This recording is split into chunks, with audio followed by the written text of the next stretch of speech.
Oh, we're going. We're live. I guess we're live. Hey, hey, hey. Hey, hey, hey. Oh, here we go. Hey, hey, hey, hey. Chris Johnson here for Oh Bless. Thank you for coming. Another amazing show, I believe it's going to be. I'm very excited. I want to give you a few updates before we start to let the rest of the world know, because we are zooming it out, I believe, on a whole bunch of channels. On Pass It 360, normally on Wednesday at 12 o'clock, is now going to be on Thursday for this week only at 2 o'clock. Special guest, Ash Mafara. You all know that on the end of the 22nd, because we had all kind of things people were saying. Ash clarified it yesterday on the round table or the discussion table or ask Ash any question you want table. End of the 22nd. In any time zone, it's done. I've been waiting for this for a long time because I want to go to the next level. When Ash comes on at Pass It 360, we don't have a clue what he's going to say, but you heard him say it, that he's ready to move forward. So I'm excited about that. Today on this show, of course, is Oh Bless. Last week, we had an excellent show. Actually, I don't think we've had a bad one yet. We had Miss Tina Go was on here with some people that were actually refugees and talking about how they're helping refugees out.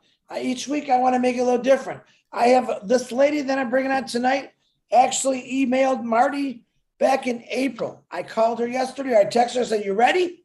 She says, "Chris, I'm ready to go." So her name is, and I'm going to say this, I hope right, Kari. Did I say that right? Lynn? Kari Young. Kyrie. Oh my God. You know what? Fire me now. I failed English in school, so I might as well just speak French. Oui, Young. How you doing? All right. Kyrie. Kyrie is going to give us a presentation tonight. I'm going to even let her explain it, what she's going to talk about. I want to try to bring something different from all over the world, from different countries every single week, something that'll wake you up to what we have to get done when it comes to O Plus and when the passive launches. So this is another thing that is very close to my heart because I dealt through this. I know a lot of you out there helping your parents, your grandparents, and that's just something we can do. But I think you're going to really enjoy what this young lady has to offer. So Miss Kyrie, the floor, do you need to make a PowerPoint or anything, Kyrie? No, I don't. Okay. Should I have made a PowerPoint? No. Kyrie, the floor is all yours. Go ahead. Well, thank you. Good, great, and an awesome on passive day and night to everyone. My name is Kyrie Young, and I am from Washington, D.C. I want to say thank you, everyone, especially Chris, for contacting me yesterday, for allowing me to share this opportunity about my Oh Bless project. But first of all, I want to ask you, have you ever saw or heard something and said to yourself, I want to do that? How did they do that? That's amazing. Can that be me? So in January 2019, on the radio, I heard a woman speak and she said, an anonymous donor paid her rent and medical bills during the shutdown. Instantly, I said, oh, I want to do that. I wish that was me. Then on January of 2021, 430 Kansas families are breathing much easier today because of two mystery donors that paid off nearly $100,000 in medical bills. I'm like, wow, I want to be one of those ones that can at least give something. Was y'all aware that in 2019, a woman in Carlsbad, New Mexico, was sued 5 times by Carlsbad Medical Center for bills totaling $17,000? Her car was repossessed.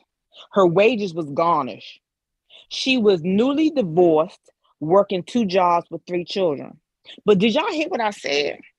Her wages was garnished. So can you fathom getting up, going to work every day and getting paid, but you don't see it? That right there is something that is real dear to me. Sometimes I don't even want to get up and go to work, but you have to. But now you got to get up and go to work and not even get your money. So I was like, wow, what is going on here? Then in 2021, in December, his name is Mr. Combs. He received his heart transplant. His wife is my good friend from high school. We often would share laughter over the speakerphone, just cheering him up.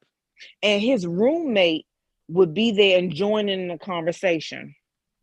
One day I called him and asked about his roommate because I didn't hear anything. It was just nice and quiet in there. You know, we laughing and usually he'd say something smart and just join in.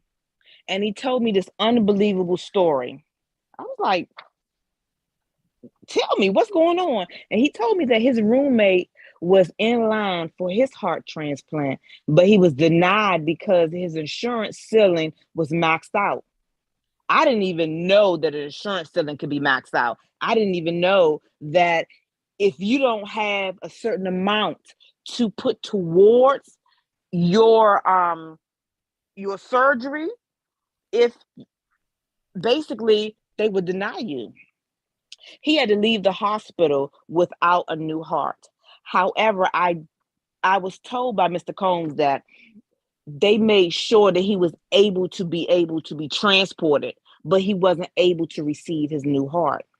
And I was just in disbelief that someone in the United States of America was denied a life-saving healthcare service due to insurance. Immediately I said I wanted to help. What can I do? So then Oh Bless came to my mind. I said, okay, I want and I have a strong desire to apply Oh Bless to financially assist hospitalized patients who have reached their insurance ceiling and has been denied any life-threatening healthcare service, which would impact their and their families' welfare, which could eventually lead them to poverty. So I asked myself, what avenue would I use? How would I go about this? And then it dawned on me, majority of hospitals have social services within the hospital, which is a valid resource to connect with patients to the Old Blessed donations. And then I could get the consent of the patient and I would not be infringing on any HIPAA rules and regulations. HIPAA is one of I believe, the hospital rules and compliance in the United States of America. Um, by working with the social services and the patient, I would pay the hospital on their behalf. My goal is to have a website with a map of the United States, with each patient who has been a recipient of Oh Bless will be shown on the website's map with a dot, similar to the old Founders Testimonies website that we have. The dot would not give any personal identification information, but what it will do is give the patient's initials, the hospital name, the Oh Bless amount, and the reason. And by me doing this would be an act like an accountability. This will validate the Oh Bless donations that will be used for the purpose. This will let people know that when they donate, is actually going to someone. It would be seen. I would like to pledge at least 50 people a month. And I say 50 because it is actually a lot into it. I want to make sure that when the social services reach out to me, that the money is being placed to the most important recipient at that time, such as someone who might need a heart transplant, a liver transplant, lungs, anything of that sort. And I would easily come down to someone who is just in the hospital who might need minor financial assistance as well. This right here is so daunting that the guy who was in the hospital, I did not know him, but it was a little small connection because he used to laugh on the phone. So it actually pierced me a little bit. It pierced me a lot because to know or to hear someone who had needed services, but then was denied for it, a tear actually dropped because I'm like, how can you be here with all of these resources and not be able to have someone to say, well, no, you can stay here. We're going to use this avenue to help you.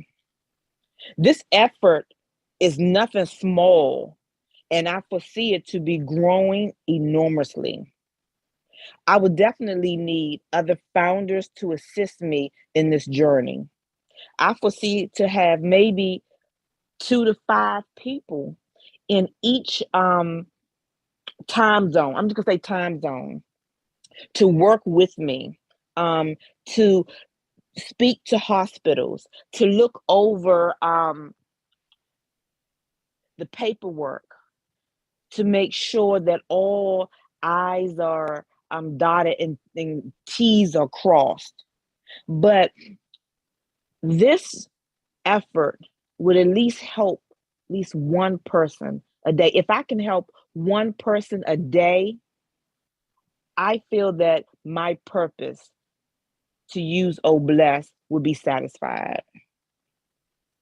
And that is my Oh Bless project. Basically, my cause is to pay current hospitalization bills for patients who have reached their insurance ceiling. That's all. Thank you.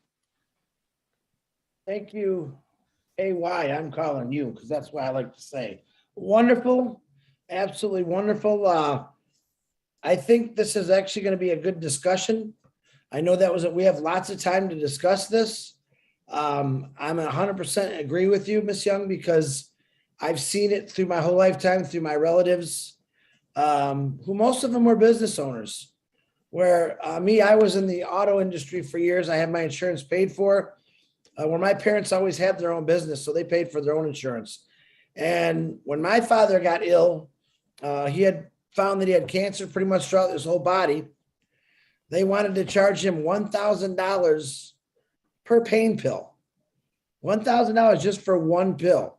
Now, my dad actually bought one of those and he took it, and it put him in such a horrible state of mind that he refused to take him again. He said he'd rather be in pain, but that is a problem, I think, in America is healthcare. And why are people dying or being sent away when they need medical help? I will go back to what Ash Mafar has said many times, and this is not against any human being, but we do house many criminals in prisons. Okay, and they have rights too. They're humans, they have rights, but think that some of these people have done so wrong in this world, that's why they're behind bars. They get better attention than a person who maybe didn't make a lot of money in their lifetime and has a bad heart and needs a heart transplant. There's no way people should be refused. Any human should be refused when it comes to helping them out. I was just looking up government grants, $500 billion annually that they have just in federal and government grants. And a lot of those don't get used every single year. That's billions of dollars just sitting there. All right. Now, we could probably start something with unpassive. Well, let's use 1,500,000 people. All right, just to start it off. You were talking about 50 individuals to volunteer. I think we could do it once a year. I think we could get 1,500,000 people to donate $1,000 a year. Every 1,500,000. Someone do the math. Someone get out the calculator. You tell me how much that is. Real quick. Let's see who my mathematicians are in here. $1,500,000. So $1,000 times 1,500,000 is how much? $100,500,000. Okay. Can you imagine if we just took that money every year and donated it to every hospital? And we could probably get away with doing it 2 or 3 times a year once things really get rolling. Can you imagine that every single hospital in the world now will be funded this money, which has to be definitely kept track of, that anyone that walks into that hospital, no matter their financial status, their racial status, their gender, gets honest to good, the best healthcare, the same as the guy that drives the Rolls Royce. Rolls Royce, I said, the nice car, let's put it that way. He gets the same respect when he goes to the hospital or she goes to the hospital that's sick. There should be no more, well, this guy makes millions of dollars, so we're going to give him the treatment of number one. And this person down here, they made $30,000, $40,000 their whole life. They didn't save their money. Baloney. I'm sorry. Not everyone is blessed with a brain to become, super rich or starting a business or whatever you want to say it.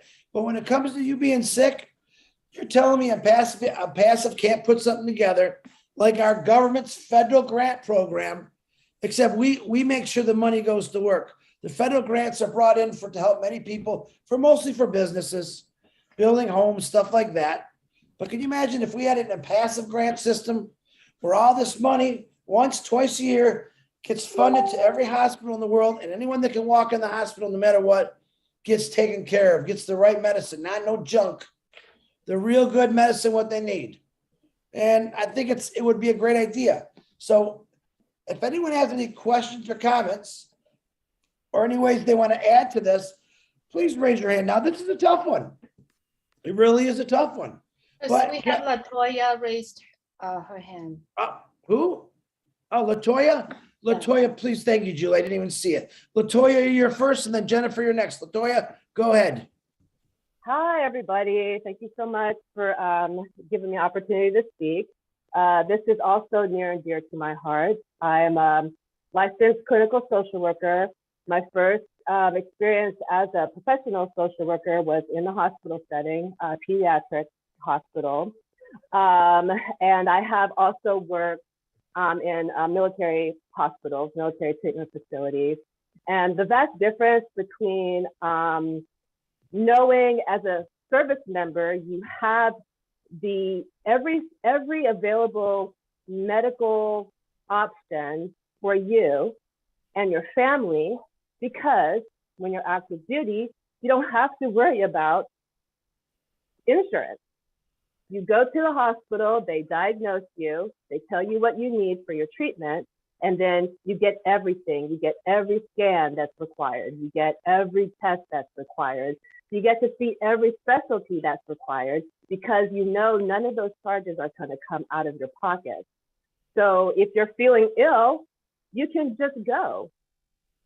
But the difference in the situation with civilians or people who don't have don't have insurance coverage, people who have to depend on insurance companies to be the middlemen between them and their medical care is terrible. So now I do in private practice, and I'll tell you there's 2 ways that people leave therapy with me. They either get better because I'm so great and I can, work wonders with people when given the chance, or something happens with their insurance and I never see them again.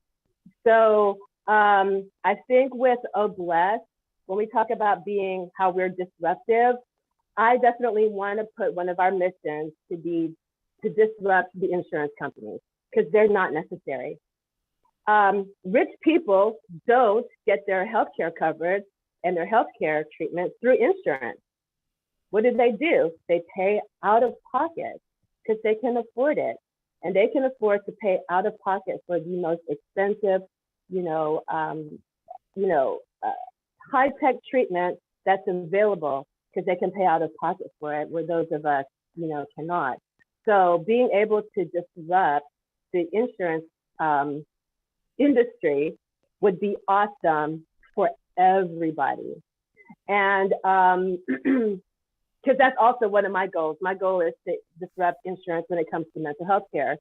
There should be no reason why somebody can't come talk to me because they don't have a job, or they switch jobs and the company that I work for doesn't take their insurance.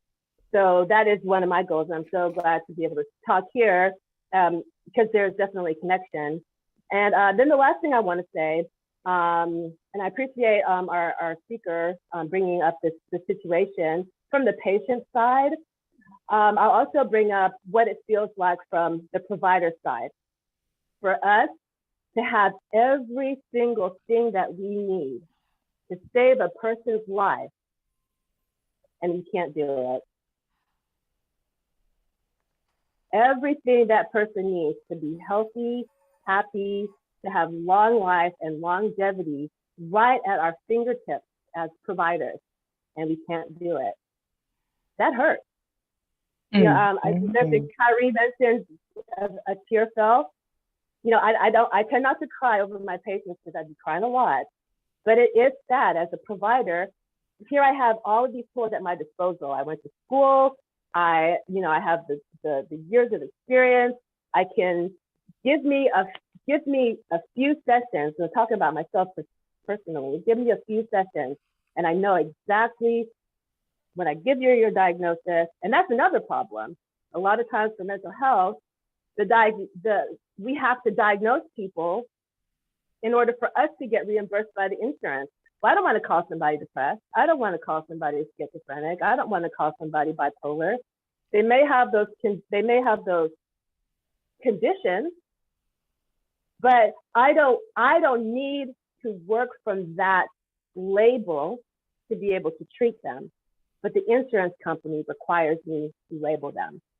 So yeah, I just wanted to add to that piece when we're talking about the humanity of our patients. I also want to add the humanity of the providers. Because we go in here to help. And what happens when we're told we can't help this person because, well, they didn't pay enough on their insurance? So that's what I wanted to say. Thank you so much.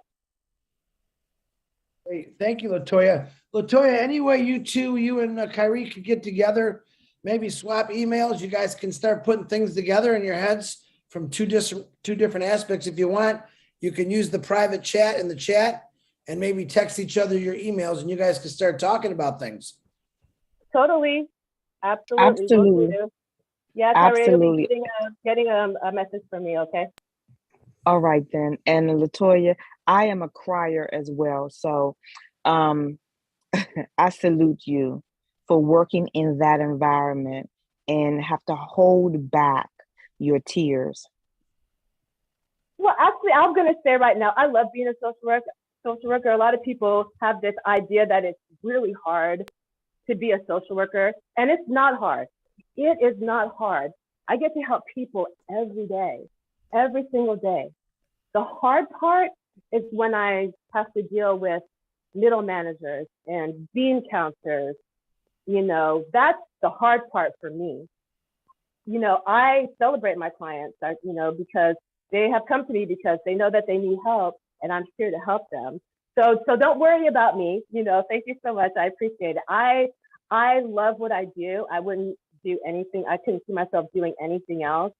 But what happens is that when we have these emotional responses, I'm going to get a little clinical here, it's because there's a trigger that triggers our sadness, that triggers our fear, and triggers our anger. And we shouldn't have those feelings when we're talking about saving people's lives. We want to have hope and optimism and enthusiasm, like, hey, you can get better. And this is what we have. Well, this is what we will do to help you. That's where the joy and the passion and the motivation comes from for those of us who are medical providers. But where the tears and the frustration and the anger and the I don't know what to do is because we are being let down by the industry, period. So thank you, Kyrie. I appreciate your words. And I just wanted to say, don't feel sorry for me. Don't feel sorry for me. But we do have a lot of work to do. That is for darn sure. Thank you. Hey, thank you, Latoya, for your Thank you. your feedback. So good. I'm glad you guys made a connection there. Yeah, I kind of say that every day to myself. Aren't we tired of being let down by higher ups? Or I don't like get into the government thing, but isn't it time we just did something better? I mean, if you think about it, we've done this show for what a month and a half, and I've seen more ideas come out of regular people that actually help so much more. And I'm not the one that says we need a smart individual up there in the office somewhere. I think if you put average people in these positions, like presidents, vice presidents, councilmen, all that, if you put regular people who didn't really have a personal agenda, we'd probably get a lot more things done. I could probably pick out of the 1,400,000 people that I've seen in passive, there's at least 500 that I know that would do a better job than anyone I've seen my entire lifetime helping people out. They concentrate on things like war, where we concentrate on survival because of these wars. So just keep that in your mind that a lot of you on here are going to make a huge difference because you're finally talking about it. You're bringing it out. So Miss Jennifer, if you would please unmute yourself. Hi. So I got a couple things here. So just listening to Latoya about the insurance. So coming from Canada, it always shocks me that your medical isn't covered by your government. Like our medical is all covered. So if we go to the hospital, it's all paid for. Some of the other things, like I think mental health, if you want to go to a therapist, then that's when the insurance companies get involved and start, messing around with you. And my actual comment was actually for Kyrie. Am I saying that right? I hope so. I work with a childhood cancer charity, and we do something very similar to what she was talking about with childhood cancer. A lot of the cancers are very unique and specific, and sometimes the kids have to go to other countries to get help. So what our charity does is we actually pay for medical bills that aren't covered by the insurance company. So I was going to say, if you wanted to get, to talk to me about how we kind of have that set up and how we keep track of it and organize and fundraise and all that kind of stuff, feel free to reach out to me, because that's basically what we've been doing for years, is paying for these kids extra. It's mainly prescriptions, drugs, because cancer drugs, like I think was Chris saying, that was very, very expensive, because childhood cancer, again, is a totally different cancer from what adults get, and their treatments are very different. So, and they're very, very expensive. So, so if you want, any information on how we put that together, feel free to reach out to me. That's all I really wanted to say. Thanks. Thank you. Well, thank you. Go ahead. Thank you so very much. I'm writing your name down, and I will be sending you an email.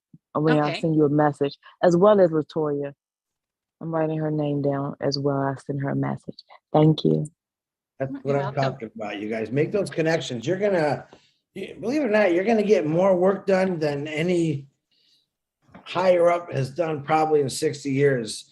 Because the truth is, you guys lived through it. You've seen it. You've watched it probably since you were children. But yet, none of us ever questioned it as we were growing up. We just thought that's the way it is. But I'm letting you know, from this big head mouth here, it's not the way it's supposed to be. All right. We are human beings. We all love our families. We all care about each other. Yeah, we got some haters in this world that like to destroy everything for us. But the truth is, no, not one of us, a human being, should ever have some kind of money put on their head or a price tag of what you can and can't do to get fixed. If you break something or if you need healing, it should be there. I know Canada's got that whole different system over there going, where you guys got all healthcare. There's a balance. I can't remember what it was between America and Canada of what you guys get and what we get. When I think of it, it'll pop in my head, I'm sure, but it is a real big difference there. But technically, you do get that health care over there. But let me ask you this, Jennifer, is it equalized out that no matter who you are in Canada, you get health care? Yeah. Anything like through your doctors, like we can go to our doctors. We don't have to pay we don't pay to go see doctors or go to the hospital or get surgeries. Certain surgeries, like plastic surgery, any kind of, that kind of stuff you have to pay for. But if you, like for that gentleman that had the heart transplant, they wouldn't be like, okay, you don't have insurance, so you'd get the heart transplant. So, there's a lot of things, like there's a bit of a waiting list for certain things like non-surgical, like non-life-threatening, like knee and hip surgery. But then, talking to people in the healthcare system, there's always some issues with that too, and reasons why. So it's, that's kind of takes a bit of time, but to wait for those things. But for like first, like I've had some major things happen to me, and I've had no issues. Like I've had the best care. For example, I had a DVT, which is a deep vein thrombosis. I got it and I almost died when my daughters were born. And, within going to the doctor, then into the hospital, it was like bang, bang, bang. And I was in surgery and I was taken care of. And, so there was no, I know a lot of people down there, when they're trying to basically say you fight against getting universal health care for Americans, they say, well, Canada's system is crappy and you guys don't get good health care and you don't have, but that's not true. I think that's just a talking point. So I personally have not had any bad experience or anybody that I know. So, and I'm, there's going to be certain things that, sometimes people do have issues because, it's people, it's doctors. Sometimes they do, something happens, but our healthcare is, really, really good, I think. So other than, then you have to start paying for your prescriptions. That's, like I said, where the insurance company comes in and starts gouging you. And yeah, I never understood insurance companies, to be honest with you. And over here, I'm sure we have deductibles where you, if something happens, you got to pay a pretty big deductible. Yeah. I'm thinking, wow, you pay already monthly for insurance. But then something happens where you need it, you got to pay them more money. Yeah, that never makes sense to me. That's just another corrupt business, if you ask me. It should be every year that I don't use it. How about giving me a deductible back? But they won't do that. Well, that's it. And I think that's the issue is you have the insurance companies involved. So it's all about the money in the healthcare system there. So that's, I think, and until you get, like, I don't even know what the solution would be because the insurance companies are so entrenched in your healthcare system. They're not giving that up because they make too much money. Right. Well, the system has to be changed. Technically, insurance companies are just very, very humongous businesses that when you need them, they want to fight you on it. Yeah. I never understood that. If Jennifer needs a heart transplant or a lung transplant, no questions asked. Let's get her on the donor, whatever it is. I mean, I got to believe in the next 5-10 years, they're going to be able to make heart and lungs through artificial intelligence, literally from man-made materials. We can all live maybe to a couple hundred years old because I think that's coming. I don't see why it can't. We've pretty much changed everything in our bodies through other people passing away. I'm sure something will come along. But Jennifer, once again, thank you for your comments. I appreciate you. You're welcome. Thanks for listening. Tim Dillon, go ahead, unmute yourself, please. Chris, Tim, you're right on target.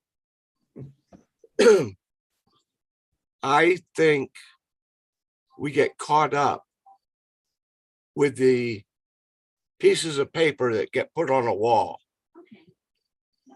They don't mean anything unless they really can fix it. All right. We have a lot of paper hangers, the way I like to say, but we have a lot of fixers, and fixers could help those paper hangers do their job better to make their ideas come to fruition in a reasonable amount of time. And I think we have a great organization with a lot of paper hangers and a lot of fixers. And if we get them all together in one room about one problem, oh my goodness, what's going to come out of that room? Come on, people. It's not that hard. Dream and believe. Tim, you got any more words there, buddy? You look like you got some more in your brain there. You being I a always have person- words. Well, I know that you had a major accident, and I know that was, I'm sure, very, very expensive with all the hospital bills. And I know people that have been in those accidents that have been paying those bills for many years. It's basically like they're a house. They pay a monthly fee to a hospital that saved their life or put them back, put them back together. I was very fortunate that because of family, I had very good attorneys, and I came out of it. I came out hurting, but not necessarily totally out the door. I have a ways to get back to where I was, and God bless I'm passive. This, I swear, I came out of the coma. There was a reason. And that was 10 years ago. I'm about ready to experience why I was allowed to wake up. The man upstairs has something for me, and I think it's coming. Absolutely. I love you all, and I'm so happy to be with you on this journey. I wish I had a better voice. Oh, well. You got a good voice, buddy. Your voice sounds great. So, Love y'all. Tim. We love you back, brother. And guys, let's keep this to how we can fix it. I think most of us know that what's broken. Let me hear some ideas what you would do. What we're all going to do to fix this. I already know what's broken. I'm 56 years old. I've seen a lot of things I never understood why it's that way, but now I know that we have something that can completely turn that around. So, Engineer Mike, thanks, Tim. Engineer Mike, please unmute yourself.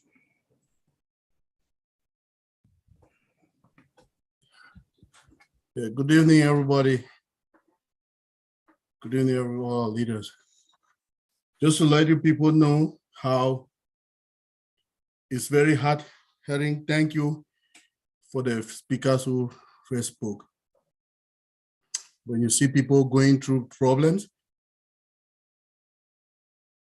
ill health is what you don't want to have. You always want to be healthy. Ill health costs a lot in people's lives and homes. I had a surgery on the 3rd of June. I've been on the waiting list for that surgery for like over 2 or 3 years. But like what Jennifer told you people, in our country, Canada, it is quite different. We have good healthcare. So my surgery on the 3rd was very successful, and it was free. Okay, it was free. I had full anesthesia. It's not like it was just some kind of minor surgery. No, it was a major surgery, but I've still been very active. I was there for like 3 days and I was out. So just to let you people know, this country, when it concerns healthcare, you see how people, you'll be on that waiting list, but when the time comes, they'll attend to you and they'll do it with all their heart, and they'll keep on calling you to follow up what is going on with you after the surgery, like post-surgery. The nurses will call, the doctor will call. So when you people tell me all the insurance things and all of that is really hard-hitting. People will be on the list, but they cannot get healthcare because they don't have insurance. It's so, yeah. It's a surgery that I could have paid by myself, right? But just the fact that the country can do it for you for free. So why not? It's different. Well, my heart goes to everybody who have gone through all of this kind of trauma, because we don't really know. But we have a solution, and the solution is all blessed. That's why we are here, brainstorming to see how we can bring those facts together. And thank you to our sisters who have already spoken. With all blessed, we'll move a lot of mountains. With all blessed, carry on, and all of you people, like everything that concerns all blessed, we want to be the part and parcel of it till the end. Chris started it like a joke, but it's not more a joke. Just want to thank everybody who is putting an effort for these things to happen. Thank you, everybody. Thank you, Michael. Thank you very much, brother. All right, where'd Sylvie go? Sylvie. Thank you, Chris, for giving me the floor. Good evening, good afternoon, good morning to each and everyone. Let me say thank you to Chris and our CEO, because we will not put him behind, for bringing up this O Bless. Thank you for this O Bless webinar that I call Speaking with Open Heart Show. Yes, it's a place where we feel peace with our soul, because we all here experience at any moment in our life something that brings us down, not because we are weak, but because we are flesh. Meaning what? We are coming here to get therapy, that emotional therapy. Thank you to my sister Carrie for bringing up this topic. Healthcare topic is a very broad area involving administration, psychosocial, emotional, physical aspect. Do you know that we have a lot to do with OBLESS? At the point that if we don't put ourselves together, we will not be able to touch lives, starting by ourselves. Because just coming here and talking, sharing ideas, sharing testimony is part of healing. Let's heal ourselves before going out there and help others heal. I'm saying it because being in a healthcare field, I'm seeing a lot. You have people who have insurance, like we're talking now, but who don't have emotional support. They are abandoned in the bed of illness. No one is there. You have those who are dying in the little house because they don't have money to go and get diagnosed. You have those who are diagnosed but don't have the means to treat themselves. My fellows on passive family, we have a lot of work to do. I'm going to tell you a little bit about my native country, which is Cameroon. People don't get diagnosed. You wake up in the morning, you hear that someone just breathed from the nose and passed away. We will accuse that is somebody, is this person who touched him and then he just fell and that is it. We know that is because he has, a problem, a medical problem inside. Because he didn't get diagnosed, we couldn't find it. So what happened is, with Obless coming, I know that I'll have the mean, while helping all over, even Carrie, if she needs my help, whoever needs my help, I will bring that Obless to change life. Infrastructure, we need it. Emotional support, we need it. So thank you for Obless, because through Obless, we touch life. Thank you so very much. Thank you, Chris. Thank you, Sylvie. Always wonderful to hear your beautiful voice and those wonderful words that come out of that mouth. I appreciate you. Let me ask you all a question. I think I asked you guys this before. Who knows the name of Hunter? Hold on, now I forgot it. Hunter Doherty. Who knows who that is? Anybody? Here, let me help you. What about Dr. Patch Adams? Anybody remember that movie with Robin Williams? Patch Adams, true story.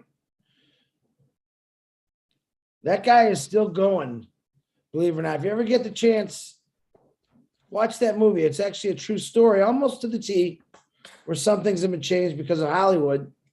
But that man is still going. He believed in free medicine.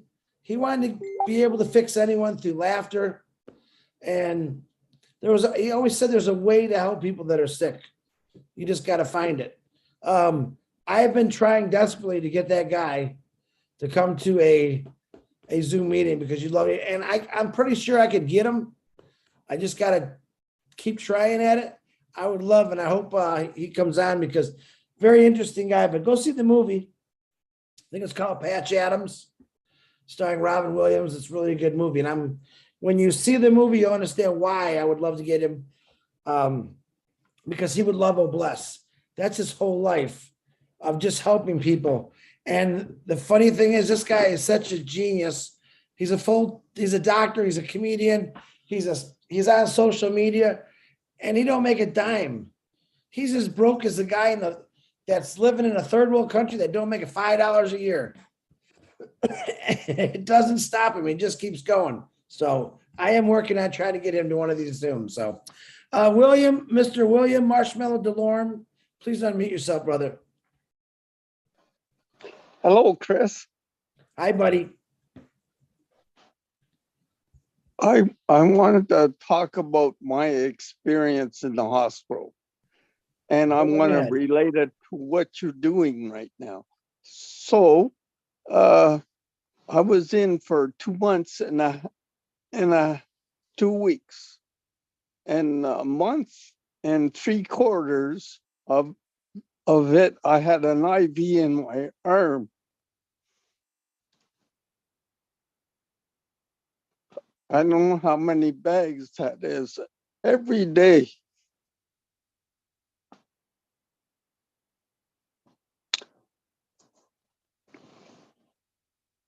The social neurologist worker came to see me,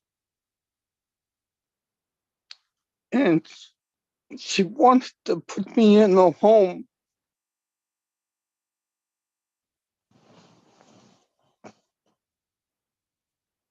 I said that was going to be very expensive.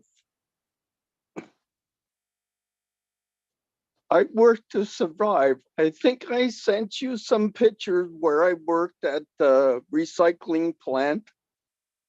I worked taxi for 7 years. I worked very hard. And I think what you're saying about working for you worked in the factories. That is very hard to do. I think it's very hard on a person working for 20, 30 years. I didn't realize what a pandemic could do, but I guess I found out. And I have a lot of respect for the people that were in the hospital. I sponsored some people on passive in the hospital. So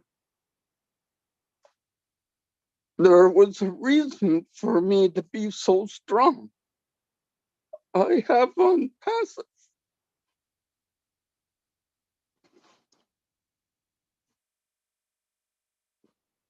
So now it's gonna explode.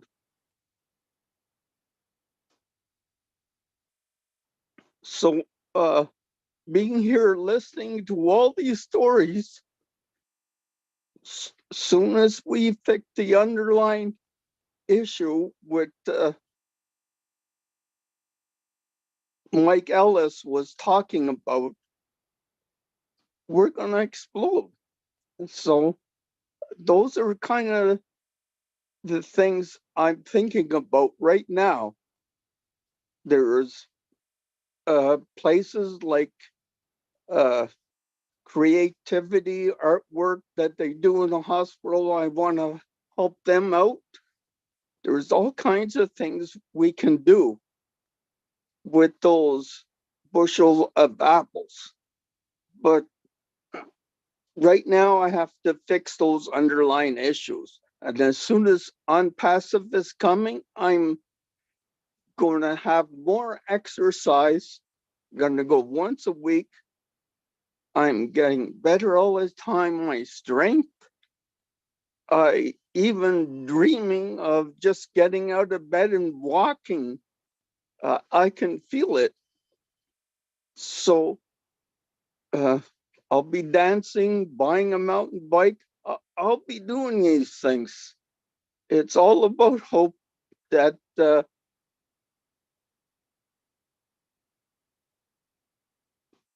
helps lifting humanity. And people got to be treated like humans, not like a dollar bill. And I believe that a whole lot. Thanks, Chris. Hey, thank you, William. Guys, there you go. All right. Glory, glory, glory, glory, glory to you. Glory. I'm a crier. I'm a crier. William, that's pretty powerful there, William. Guys, that's what maybe the people who are in charge of all these things should listen to. Someone like William who's been there. You know what he just did for us. Each one of you got a knot in your throat. Your heart probably jumped a few beats. Does it really got to be this bad? It doesn't. We're gonna make it better. I'm telling you, through all of us, just some little things. You'd be amazed that all it takes is just a little bit to fix this. I really truly believe it doesn't take a lot to fix this, because if you took away all the money in the world, honestly, we wouldn't have problems. That is the truth. But this money that a passive is going to earn for us, which Ash says is clean money, it's ethical money, man, it's going to do a lot of good things. We just got to make sure we keep our promises to ourselves that, yeah, we're going to help, we're going to give, we're going to change things that are, that haven't been fixed or never even looked at, because we think that's the way it's supposed to be. So, William, thank you very much for sharing that, brother. I appreciate you. Change things that are, that haven't been fixed or never even looked at, because we think that's the way. I got repeating myself. I like that. All right. Augustine, can you please lower your, unmute yourself, please? Hi, Chris. Chris, how are you? I'm good. How are you doing, sir? Good. I'm very thankful to all of you. You've been doing a great job. I'm sorry I'm late, but I'll still gain something at this point. Um, I have two things to talk about. I don't know. Maybe I may be wrong because I was not there from the beginning. We focused. I mean, our brainstorming focused on a paradigm shift because we observed and accurately saw that the status quo cannot solve this big problem we are talking about. We cannot do the same thing and expect a different result. So I hope we were brainstorming with a focus on uh, what do you call it? What did I say? Yeah, with a paradigm shift in mind. With a paradigm shift in mind, because we cannot approach this with a paradigm shift. I'm sorry, we'll be doing the same thing. I cannot emphasize on this because I was not here from the beginning, so I'm just trying to throw in my own thing. Yes, because if we brainstorm with a paradigm shift in mind, we would be hoping to get a different results from what obtains now, because the status quo cannot solve this big problem. Having said that, I have just one word for Julie. Julie, please, I got your email, but you said you were going to get back to me. I've not had anything concerning the person I registered. In fact, this person sent his money from a different country far away to me. And Augustine, if you yes, could please, let's communicate it through email. I believe I responded to you. Let's do that. All right. This is an OBLAST webinar. Let's communicate through email. Thank you, Augustine. well, I've sent a follow up. Anyway, it's okay. I just want to make sure so that you know that, because I don't want to If I get this. responded to you, that means that I've already have your email. So let's communicate either on the chat or email so that Chris can continue with the webinar that we are All doing. right, thank you. I think I've done my own part in trying to remind you. Appreciate it. Yeah, so yeah, as I was saying, I may be wrong, but that is the way I'm thinking. I got you, Augustine. I understand. And just on that note, guys, Julie Wen has taken on quite a big challenge in the last few months of assisting support with many issues. Now, I know a big thing has been turned in recently, and she's still going at it. So don't worry about it. Even though the founder's position is ending, all right, all that stuff that she received has been turned in. So you're all okay. You are all okay. Okay. Okay. And I promise you that because I'm up usually with Julie late hours every night while she's working on that stuff, and she puts 100% of her own time into doing this for every one of us. So, well, really, I appreciate her. I appreciate her. It's just that I wanted to be. all right, I don't thank know you, what will happen Augustine. when the 22nd comes, because this guy will kill me. Yeah, no one wants to miss out, do they, Augustine? Okay, thank Hey, you. you tell that guy that's upset once he gets in, I'm going after him for no blessed project. You tell him I said that, okay? That's right. Let's fix this paradigm shift. Yes. All right, thanks a lot, Augustine. Okay. All right, Miriam, could you please unmute yourself, please? Hi, everybody. We're talking about healthcare this evening, and one of the things, well, we talked about this before, I believe. One of the things I mentioned is I want to help the veterans. Veterans Hospital, we have it over in St. Louis. It is old, it is run down. When you go in there, those veterans don't have what they need. Okay. The beds are old. The equipment is old. Some equipment they don't even have. They don't get all the medicine. They, I wrote everything down.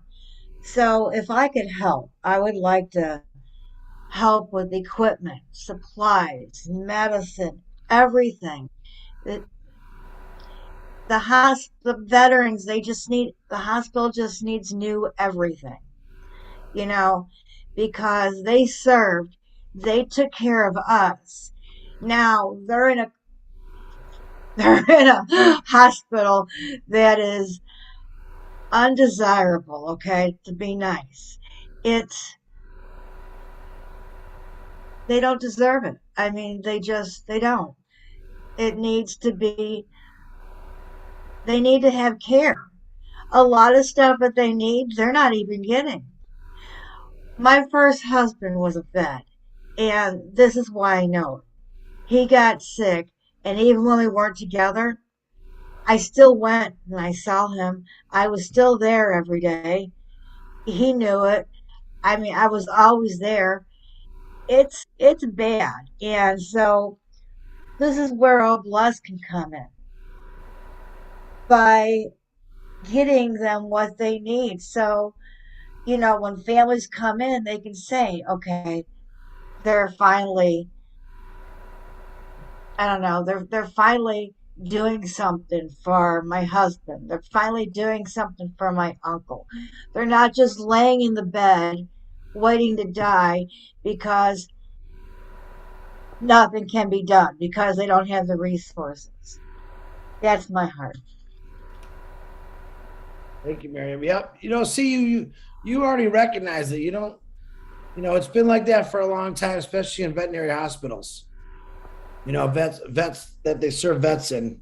They know it's there. They just don't want to spend the money. I guess those people ain't worth spending the money on. That's how they look at it. But you've noticed the problem. You know what you are going to start to fix. There's many people in Impassive, including Ash Mafara, who believes in helping out veterans on the streets. Mm-hmm. All right. So, yeah. All right. One individual can't walk in there and say, I want this, I want that. No. All right. But if I went and walked into the hospital, whether you knocked on the door or the president or the chairman of that building, say, listen, we're going to come in, we're going to refurbish this entire hospital with equipment, beds, facilities, everything fixed. You think they're going to say no? That's what it's going to take, believe it or not. Yeah. Even though they're going to try to say, oh, what's in it for me? What's in it for you is maybe we'll let you keep your job because you should have brought this to the attention of the committee years ago. Is why that guy that gave his life or lost both his legs and his arms to fight for our freedoms is laying in a bed that's got rusty springs sticking to it, for crying out loud. They need people that care, not people that just clock in for a job and really don't give two hoots about what's going on. They need people working there that actually have a heart and that care about the people there. That's what they need. Right. Well, Miriam, it sounds like you got a lot of work to do. Huh? Yes, I do. Right? Yes, I do. We could poke and point fingers all day, but until us finger pointers and us pokers go out and actually do something. So, Miriam, I'm counting on you to start that up. You got it. All right. You got it. Yeah. Talking about. Way to go. Thank you, Miriam. You're welcome. You're welcome. I also believe that with healthcare, it is very large. But if each one of us specialize in an blessed niche, such as Miss Miriam, if you specialize in veterans equipment, I specialize in people that's in the hospital who needs treatment right then and there. If we all have a certain niche, because there are programs out there. There's a program out there I saw today. It's called Rest in Peace Medical Debt. There are more programs out there that want to pay the debt, but they forget the specializations that's needed. Like you're saying, paying for equipment for veterans. every little niche that we have, even though it's small, but you will be unaware. How can I say it? You'll be surprised how many people is in that small niche that you will be helping that other people don't look at. Very good. Absolutely. Absolutely. Latoya, I see you have your hand back up. Do you want to say something again, Latoya?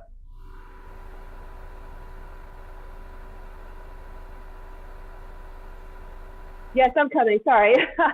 Yes. So, hold on a second.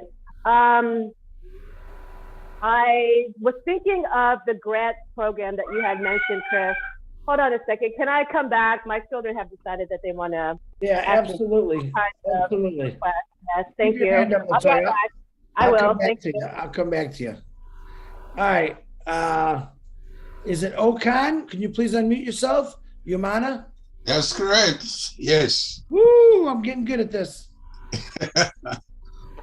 My name is Okon Umana, and I'm the director of Good Samaritan World Children Health Organization, totally designed for African children. And I want to, especially my sister Sylvie, I want to advise all Africans that this is the opportunity that we have to solve African healthcare and everything in between problems. I want to let everybody here know that as by UNICEF, 80,000 children die a week from preventable causes in Africa. 80,000. And my main aim is to end that. And I'm going to, with the support, not only the Oblast, but all the members of Unpassive.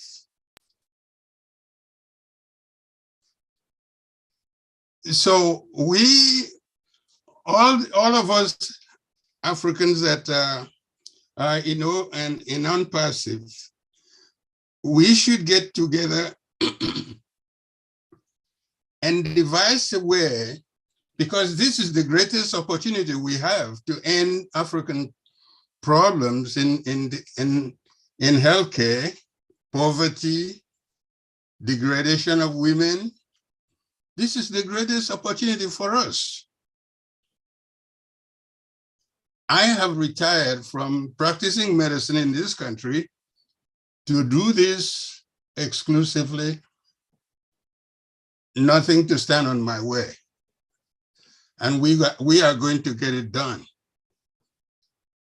And I would like to get in touch with you, Sylvie, because I'm now filing for permission for Cameroons to recognize my NGO so that we can get things started there. The way I do it is that we combine 30 to 50 villages together, all the poorest villages, we combine together and empower women to farm. We provide them with farm equipment, or we till the soil for them and provide them with fertilizer, because 90% of the children die of malnutrition. So we want to solve that first. And we have the greatest opportunity here in Unpassive. Not just Oblast, but everybody in Unpassive is thinks the same way as we do. So I just wanted to mention that. Sylvie, I would like to get in touch with you and so that we can discuss certain things that I think we should, and if you don't mind. No, I don't mind at all, Okan. I'd love to have the discussion. Okay, what part of Africa is this again? Well, she was talking about Cameroons. I put in my papers in Cameroons to get a recognition of the organization, and I have a recognition in 5 African countries so far. Okay. And Cameroons is the one that I applied now, and Senegal. Okay. All right, we're gonna talk, Okan, okay? Okay, very well. All right. I'm gonna send you my email. Actually, Julie, can you send him in a private message if you remember my email for me? You remember my email, Julie? Yes, of course. Can you please? I appreciate you. Thank you very much. Thank you, Julie, for everything. I will send you email for something that I want to talk to you about. Sure, I'll put it in the chat, Okan. Also, if you'd like. All right. Yeah, everyone wants to talk to Julie. Well, she has been there for me all the time. Yeah, she's been there for a lot of people. Thank you for saying that, Okan. She has been. She does a lot of things behind the scenes. She don't like me saying that, but you have no idea that she gives 20 hours of her day to a passive helping people out, and that's the honest to God truth. So. Okay, let's go back to Latoya. She says she's back. Oh, Okan, look for a private message. Julie's going to send it to you. Go ahead, Latoya. Thank you, Okan. Thank you. So Chris, you mentioned that there was a federal grant program that was already available. And as I'm thinking about my plans to have my own Blessed missions, one of them, I'm going to make a connection with an individual who just spoke. I was busy, so I didn't catch her name. Helping veterans and active duty. And one of the thoughts that I had, and I think we could apply it to this particular Oblast mission, is just creating a fund for grants. And, you know, a lot of times the people don't know this, if they've never had to apply for grants, they don't know that the grants are out there. Sometimes there's a means test. So if you have the means, you don't qualify for the grant. You know, if, you know, by means, like, you know, I'm a single parent, I lost my job, but I've made too much money, I can't get a grant for low-cost internet because my means are above what they're asked, what they're required. So, but grants are great because if you make a grant that has no limits, well, not no limits, no strings attached, I should say. So there's no strings attached to the money. Hey, I need this money to pay my doctor's bill. Okay, here is an Oblast for grants for, you know, paying off healthcare costs. Or, you know, for veterans, for example, a lot of people go to VA hospital. A lot of veterans get treated at VA hospitals. It's because it's free. You don't have to have insurance to go there. If you're a veteran, you can get free treatment. Now, is it the best treatment? You know, that depends on where you are, depends on who you are, maybe what you look like, you know. But if veterans had the money to be able to pay for that high quality healthcare, so they just don't have to go to the VA because that's their only option. So, you know, I was thinking with the Oblast, the fund itself as a grant fund. And, you know, people, you know, we do the direct marketing and the direct traffic to folks who would benefit from applying for a grant. And we're essentially saying, hey, there is a grant available for this purpose. You know, if you feel like you want to apply for this grant, here's the means. Give us your name, your email, and we funnel them into the Oblast project. But I think having it in as a grant form so that people can just say, hey, I need the money for this, or I need the money for that. So we're not having to explain, we're not having to come with our hat in our hand and say, this is my sad story, and I need the money to be able to survive. No, we want people to be like, oh, here is this grant out here. and they are willing to give me the money that I need for this particular issue or this particular situation. So it could be grants with helping to, purchase your first home, a grant to, help you get through a transition period from the time where you're switching from one job to another, a grant to, help you pay off your medical bills. So I was, so I want to put that out there as a way to kind of like operationalize what we're talking about, so that people know that it's there. There's no way that you can be turned down. Well, you have insurance, so we're not going to give you this grant because your insurance will cover it. Well, my insurance is the problem. Well, we don't want to put any limitations on people's ability to apply for the funds. Does that make sense? No, it makes sense. Well, it doesn't make sense, but it makes sense. You know what I mean? I know exactly what you're talking about.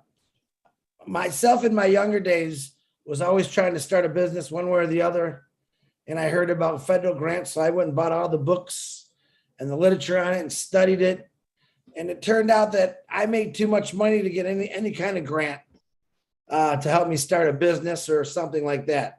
That's the weird thing. So, but I'm actually going to talk to the Mr. Ash about why not start a passive grant system through the foundership. And, I know we're going to have he's going to have all kind of different ways Obless is going to be run, but like you said, he likes to hear different ideas and it makes him think about more ways he can improve it. So no, LaToya, I know exactly where you're going at. I appreciate you. Thank you, everyone. This is last for me. Kids are going to bed, so I'm actually headed out. Thank you. All right. Good night, LaToya. Thanks again. All right. We got about a half hour left. Let's see. Janine, can you please unmute yourself?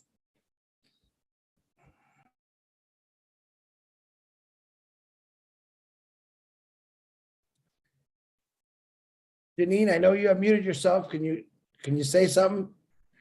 Is your mic working? Janine, we will come back to you. You can keep practicing or trying. Keep your hand up. It seems like her mic is on, but yeah, it doesn't come through. All right, Janine, we'll get back to you. You keep trying. Janine, you might want to sign out and then come back in, and we'll keep an eye for you. Attendees, you might not have turned your audio on. Okay. Before I bring on Richard, I want to say something. The COVID, the research, they put $19.3 billion into the vaccine research. That's, how much money that is? $19.3 billion. Now, it seems like they could come up with money like that, but they don't want to come up with money for people who need it. Now, mind you, the vaccination goes, I don't want to get into the vaccination because everyone's got an opinion on it, but think about $19.3 billion or $500 billion in grants annually. If they just took, okay, can I have 100 billion of that so I can help these people out in these hospitals, these veterans get some new beds, new machinery? Or what about, hey, I want to pay for everyone's medication throughout the world? I mean, stuff like that. They don't think like that. They really don't think like that, but we should think like that. All right, Richard, go ahead and unmute yourself. Janine, I'll come back to you. Richard, go ahead. I love all you beautiful men, women, and children of the world from the bottom of my heart. Healthcare, well, I guess the healthcare would not be under such pressure if the environment in the workplace was better than what it is. I worked in an atmosphere full of poisonous gases. I got caught by poisonous gases way back in '68. We were working in 120 to 140 degree temperature all the time, so we were wet all the time. When it came time to install, finally somebody decided to install a system to cool us down in our panel room. Well, this guy wanted promotion, so they didn't put the system strong enough for us. So we were still at 110 degrees inside the panel room. So I ended up disabled because of it, because arthritis caught me, and it's the arthritis that eats the bones. I ended up with titanium hips. I ended up with plastic eyes from cataract, being told by the specialist that it was caused by the lights in the industry. We don't know that, but those tubes that we have all over the industry, they actually flash. That's what he was telling me. They blink and they flash. And that's why a lot of people have eye problems. So what I'm trying to say is, there would be, if we could work with companies to make their environment better for their workers, Oblast can help in that way. Because if a person has a lot, they'll listen to him. Like if Bill Gates went over to the industry, they'd listen to him because he's a billionaire. But it would take a lot of pressure off healthcare. I'll give you an example, the hospital in my hometown. What one hospital in the big city of Toronto uses for their lawn care per year would keep my hospital going for 3 years. So what's happening is the government is not putting the money where it belongs. In other words, the big hospital, they can do their lawn, they get paid for it, but the small guy, small hospital, has to survive. So he's not getting the funds that the big one is because he's small. So that's where Oblast, I come in with Oblast because I got a position that all the money is going to go to my hospital and other hospitals that are in need, not the big guys. They don't need it. Yes, we have free healthcare. We pay for it. That's why our gas is over $9 a gallon right now here in Canada. And that's why when you work, I'd say you might as well say 40 to 45% of your wages goes towards taxes and healthcare and pensions and whatever. But we have no problems, except like one was saying, you're in line when your turn comes. But if I get a heart attack, I get priority. If I'm in an accident, I get priority. So really, it's a good system.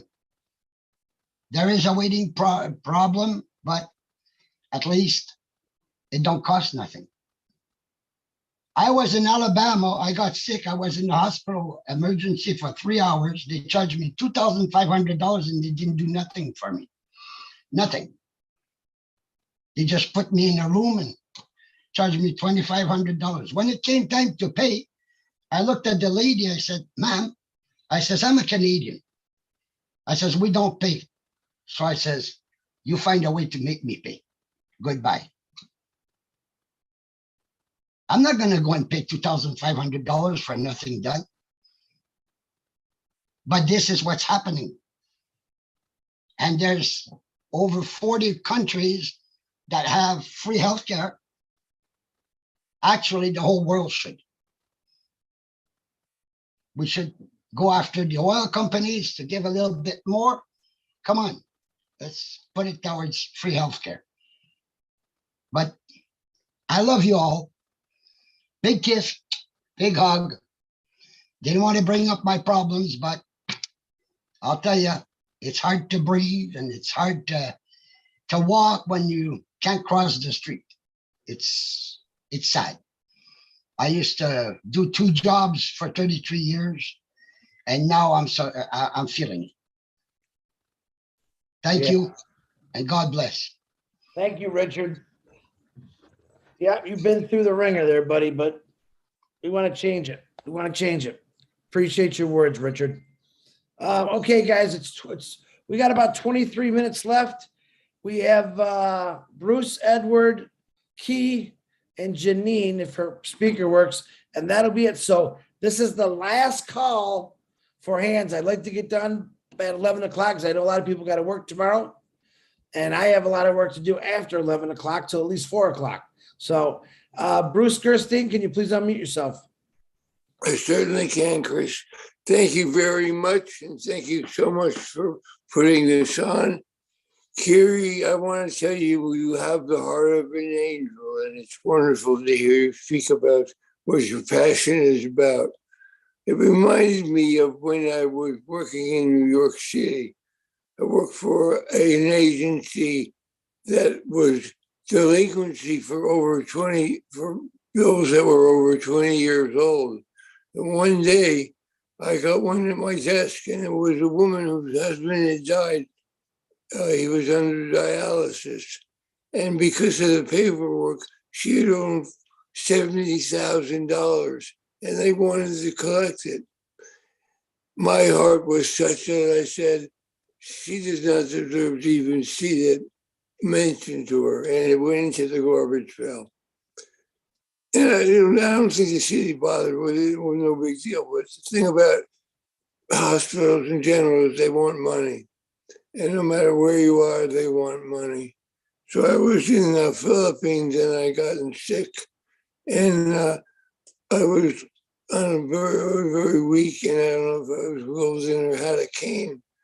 But the first thing they did when they saw me was they wanted to know, how are you going to pay for being here? Because they were putting me into emergency and then getting me a room. And I said, well, I have a credit card. And suddenly the books for what kind of room I wanted came out. But in the end, they misdiagnosed me and said I had some kind of heart failure, and it was nonsense. And I said, I'm going to leave. And they said, well, if you leave, you'll leave against medical advice. And I told them, I don't care, because this is not going to insurance. I'm paying for myself. But what I noticed is that, like, when they were talking about Africa in general, Southeast Asia in general, are very poor in their treatment of people. If you don't have money, you don't get treated. I had a friend of his father, and he needed a ventilator, and because they had no money, he died. Just because he had no money. Here it's different. Here we have emergencies where they have to treat you. In Canada, most third world countries don't have social medicine. It's mostly wealthier countries that have that. But medicine, social medicine is not free. You pay taxes. So one way or the other, you're paying for it. But that's besides the point. I want to say that for me, I look at what the tech guys talked about a lot, and what Ash talks about a lot, is the autonomy of our system, how much it is self-supporting, how much it is starting to keep everything protected within it. And when we go outside of it thinking that we're going to do this and that, we forget that our money from OBLESS will come from the funds that we get in OBLESS. When you talk about getting grants and all that stuff, it's good to help people in a system, but it has nothing to do with OBLESS. OBLESS, I also belong to a fellowship that has one tradition that says we're fully self-supporting, declining outside donations. And that's a lot of what we do here in OnPassive too. We don't need to go outside of OnPassive to ask for things, because OnPassive will be able to take care of it all. And that's one thing that I have to remember.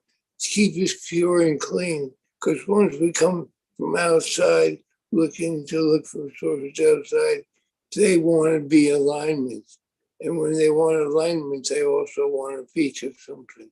And that's not what on-passive is about. On-passive is about a pure system that allows us to stay autonomous. That's why we have data centers, so we can be autonomous, so we can be free of everything, so everything is protected. And it's very important to remember the protection of on-passive. But with bless myself, I want to be able to go back to Philippines and go back to Africa and help the people. But what I do know for me is that you can't do a whole village, 20 villages all at one time. That's big thinking.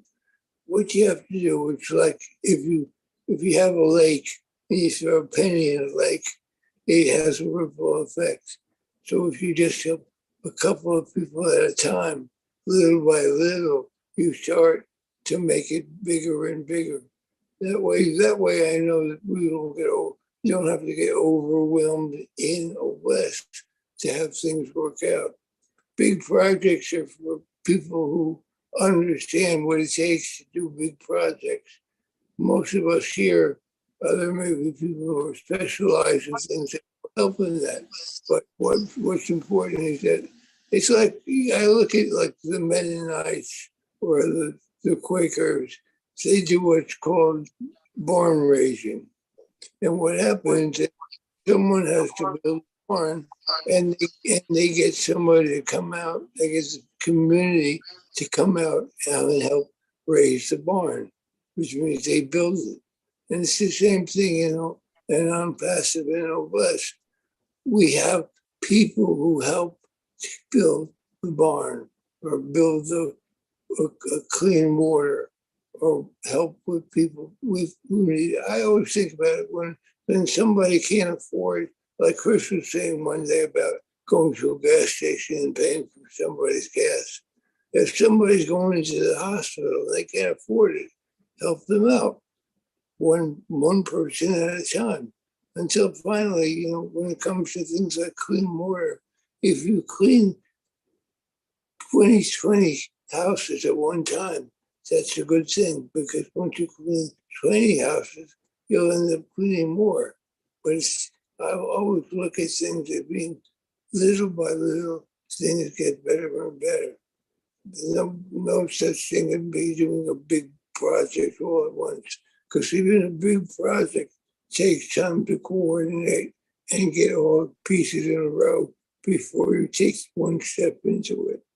So anyway, I'm just saying that because I want people to remember that when we look at on-passive and we look at blessed, don't look outside as much as look inside for this beautiful community of 1.4 million people, many of whom we don't know, but many of whom will come to the table at some point and step up to the plate and help each other. Because we're uplifting humanity. One Brucey, person. Brucey, I can let you go on all night, but I got to stop you, man. I got some more hands up. Stopping right there, Chrissy. You got some great air in those lungs, brother. I appreciate all your words, Bruce. Thank you very much. I did not mean to cut you off, but we got less than 15 minutes. And Edward, before I pick you, I know Janine came back on and she was in line first. Janine, is your sound working now? Can you unmute yourself? Try. Can you hear me? Oh God, I can hear you. Go ahead. All right. I have a good solution because just a month ago, I do a lot of research in alternative healing methods that can heal the whole body in record time. And this YouTube guy came on, and it's through this one doctor, through this special machine that I don't know if you ever heard of the blue beam. It's like photon energy colors with energy. It's like almost like laser photon energy going into the body. And this one doctor is amazing because these machines, they've been going to people's homes for the last maybe 10 or 11 years and has healed so many people.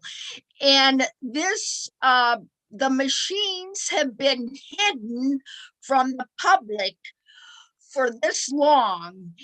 And I think they need to be shared because it shows very wonderful promises. And I would like to give you guys the doctor's name because, yes. Janine, can I stop you for a second? Yes. Why don't we talk about that in another show? Before I promote someone, I need to have facts. I can't just go out there on a YouTube. I need realistic, and I'm not denying what you're saying is not true, but I need actual facts and reality. I can't share. There's a million people on YouTube that have healing powers. Okay. Yes. And I'm not trying to cut you off, but this is for solutions. But this. Okay, no, well, Janine, let me get back with you. Maybe we can make another Oh Bless show out of it. Okay. Okay. But I need, if you could send me actual facts, documentation on what this is, and let me review it, and then I will get back to you and we'll discuss that further. How's that? Okay. Okay. All right. All right. I'm planning on doing it myself. Well, that's good. I like it, but make sure you have all your facts correct. There's a lot of people out there claim they can do a lot of things with certain equipment. Not to say it's true or false, but please make sure you have the real facts about it, not just what it, anyone could say, Key Wendell's on here. You could probably talk about that. And I don't know, he's not gonna, but there's a lot of people out there on YouTube's or TikTok saying that they can heal the world or heal this, or they have a special equipment. If that equipment was that important, Gene, I think it would be out there already, but I don't know the whole facts. So you get it together, send me the facts and we'll discuss it. How's that? Okay, so what about, you want it on an email or you, Yeah, Julie was gonna send you my email and a private message in the, haven't you sent me stuff before in this, Janine? I don't know. I think you might have, but go ahead. Julie, if you could send her my email and she'll send me on the information. Janine, thank you very much. All right, thank you. All right. God bless Edward, everybody. okay, God bless you too. Edward, go ahead, buddy. Thank you for being a gentleman, and unmute yourself, please. Okay, thank you. I know we're short on time, so I'll go really fast. One thing I think we could do is as many people that could pay it forward with getting people positions that will help people be self-sustainable. And then another ideal I have is like preventative programs. Like I saw one person, they have a food bank, but they have it set up like a grocery store. So when people go in there, they don't feel ashamed about it, and they can actually get like fresh fruit and vegetables. So they're not just eating like a lot of canned and processed stuff that could lead to further health conditions. Like that, Edward. Yeah, there's a lot of good things out there, but a lot of people don't understand is how do we help people? And reseller position is really where we're going to help a lot of those people out. As our apples come in and our team gets bigger and bigger, or I'd say our family gets bigger and bigger, you're just going to be able to bless people with reseller positions. All right. As far as eating healthy, I think that's something you need to teach me, Edward, because I'm horrible at it. What else you got, buddy? Edward, can you hear me? I have more stuff, but I know that it's only like 8 minutes, so I'll just end with that. Edward, next week, you raise your hand right in there, Chris, remember, and I'll bring you on first one. You can talk about it, okay? Okay, thank you. All right. Thank you, Edward. T. Wendell, please unmute yourself and try not to laugh at me. Hey, Chris, thanks for bringing me on, buddy. Hey, guys, I'm at work and I'm sorry. I just jumped on, was here. You were talking about healthcare and had some things I wanted to share real quick. We're short-staffed tonight. It's all across the country. We've already had 3 emergencies in the ER. I've already been to 1 code already, and there's no telling what's going to happen the rest of the night. But healthcare in America is it's broken. Part of the problem is there's some monopolization going on, and I'm going to speak about one software company. You can Google it. You can look it up. It's called Epic. Epic is a software program, and physicians in the ER, I've seen them. The software makes them override what they want ordered. So actually, you have insurance companies and you have software companies that are running healthcare in the United States. Doctors are not. It's a problem. I don't have a solution suggestion. The one thing that I would suggest, healthcare is the only business that I know of that if you have insurance, you pay more. And what I mean by that, if you go in for a heart surgery and you've got good health insurance, hospital's going to bill to the hilt your insurance company for that surgery. If you're self-pay, they put you on a step tier level and you get a reduced price. What other business does that? What other business charges you more money because you have insurance, where if you say, hey, no, don't use my insurance, I want to pay for this out of pocket, and you get a discount? That's what's happening in healthcare. The one solution that I want to suggest to everybody, great hospital, great guy, respect him a lot. He's no longer with us. Danny Thomas. Danny Thomas built a hospital called St. Jude. And I can see us coming together, locking arms, and we can build a hospital and call it whatever we want to, children or whatever. And families come and don't worry about getting a bill. It's taken care of. And I think that's something that we can do. We can't do it today. We can't do it tomorrow. But I think it's something that we can work towards doing. We can also work together and have a board. And if somebody has insurance bill or medical bills, they could submit those for payment, be reviewed by people with medical experience and billing within On Passive, look at it and say, yeah, we can help you out here. There's a lot we can do.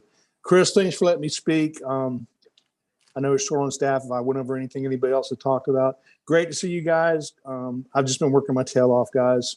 So Key, before you go, number one, thank you. Can you give me a little help on people on YouTube thing? They have certain things that can fix.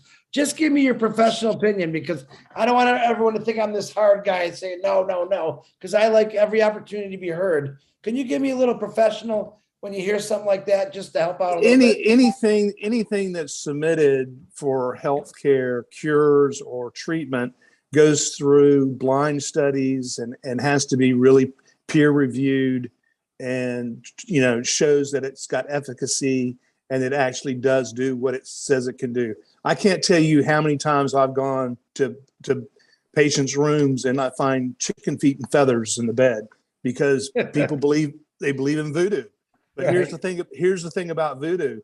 If you believe in it, I mean, I have heard, and you can read about it, people have coded, if somebody believes they're going to die at 12:01 because they've been cursed, it happens. So it's a lot what goes on in your head. But, for things to be approved within this country, we do have medical boards and reviews and peer reviews. And I mean, the FDA is the biggest bottleneck there is. I mean, that's what happened with the COVID vaccine, was getting things through the FDA for approval. And then everybody complained that it was rushed, so it's a catch-22, but it's our system. There's a lot of problems, guys, but I think we can come together and help one another, help our friends. I know that, our peer circle of friends within On Passive, we find out somebody's, needs major surgery, it's going to be done without even asking. But we can do that on a bigger level. Thank you, Key. I appreciate it. And if you ever find chicken legs, if I'm in your hospital, that's because I eat the chicken because I love chicken. You can do whatever you want with the legs. So I appreciate you, Key. All right, David Odo, you had your hand up. Did you take it down? Did you want to say something real quick, David? Thank you, Key. Good to see you, Chris. Yeah, you, brother. I was disabled like 35 years ago, and I was misdiagnosed, and it took me 5 years to find out I had a split vertebrae. So, of course, I jumped for the surgery because, I mean, 5 years of suffering like that, it was driving me nuts. And the surgery failed. So I ended up having these 2 rods in my lower spine, and that fastened my hips through my hips. In 2004, I was in a car accident and double T-boned. And then I think what happened is it shifted a rod on the right. So now my upper body is more over my left leg. So I walk bent over. And there's got to be a doctor somewhere in this world that could probably fix it. Because my doctor says it's a chronic osteoporosis, but it's not. All my vertebrae are gone from the L5 up. And my spine sticks out behind me. It pokes outwards. It should go inwards. And he said that I wouldn't survive a surgery that extensive, but I think I could. You know, it's just a matter of straightening it out. Like, cause I mean, it looks like I'm walking around looking for dimes when I walk, because I have to walk with support because I just can't. David, I'm going to send engineer Mike. He's a big guy, and I'm going to have him give you a bear hug. He's going to straighten you right out. How's that? That would do it, man. Push it right. All right, David. Thank you for your words there. All right, guys. Good show. Edward from Florida. I want to make sure you remind me next Tuesday about bringing you on, because I want to hear about the natural foods. Very interested in that. I think a lot of people are. A lot of people are interested in natural foods. Augustine, keep that beautiful smile on your face, and we'll get your answers to your questions. And everyone, I want to thank Julie Wen and Lynn Nakamoto for helping me run the board tonight. You both did an amazing job. I appreciate you both. I want to thank my beautiful sister, Kyrie Young. Did I say that right, Kyrie? Yes, you did. Yes, you did, Chris. It only took me 2 hours and 5 minutes to figure that name out, but I appreciate you for coming on. And your short presentation turned into a whole bunch of problem solving, didn't it? Yes, it did. And I want to thank everyone who allowed me to share this with you. And thank you so very much. I look forward to speaking with you all in the near future. Excellent. And that's what we're doing here, guys. We're not only talking brainstorming, but I'm also trying to connect a lot of you together so you can start working on those projects. I mean, believe it or not, we all connect one way or the other, no matter who we are or where we came from. One way or another, we run into the same issues. And together, I think we can fix a lot of those issues through what Unpassive is going to gift us through the apples with your hearts. And you got a lot of them. I mean, there's a lot of people. Bless is really growing. It's one of the most talked things about on the webinars now. You did hear Ash Mafara bring it up about the refugees. That was a very strange thing that we did. And he put a video. Chris, you're not going to believe what I'm doing right now. I'm actually stacking my truck full of stuff to go help refugees. So it was quite a kicker. I have got a lot of information for people about refugees. And remember this, I myself and everyone care about everyone. I'm not picking one certain thing out. I'm trying to get every country to share the story. And I'm asking, if you're in a country that you have a project or a solution, please email me. Get it to me somehow. You can get it to any leader. They'll get it to me. I get them sent to me all day long, and I got to go through them and review them. But I want to thank everyone, including Ash. Reminder again, tomorrow, Wednesday, 22nd, when we go into the 23rd at 12:01, you will not allowed to be able to sign up for any more founders. Okay. Ash Mafara is going to come on with us on a Passive 360. Marty DeGarmo, Red Redford, and myself on Thursday at 2:00. You might want to be on that. But remember, guys, it's all recorded. Everything we do is recorded. You can watch it anytime. Also, between Red and Marty's updates,